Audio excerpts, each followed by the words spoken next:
Sveiki visi, jau rytoj prasidės Maišatynė 2017, daug veiksmų, daug linksmybių, o šiandien mes darome pirmąją ir galbūt paskutinį arba ne Maišatynės vlogą ir bandome užeiti į sceną, kuri šių metų Maišatynėj, jūs matote, yra visiškai pakeista ir transformuota.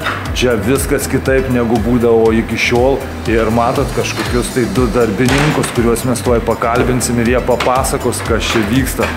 Kibirėliai judantis, viskas paruošta šventei.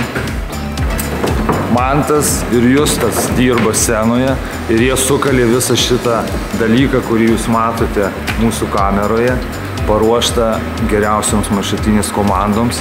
Ir čia panaudoti tapetai, taip, tapetai. Kiek tapetų sukalėt, vyručiai? 60 rulonų per 10 metrų, 600 metrų.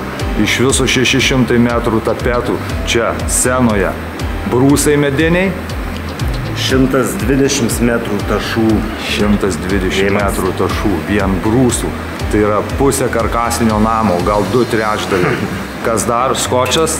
Taip, 500 metrų. Lipnė juosta, taip. 500 metrų. Lipdymo 3 dienos. Ir dekoracijos nebūtų dekoracijos, jei po jomis nevyktų didelis gražus scenarijus. Scenarijų kala Justas ir scenarijus jau paruoštas, rytdienai, startas.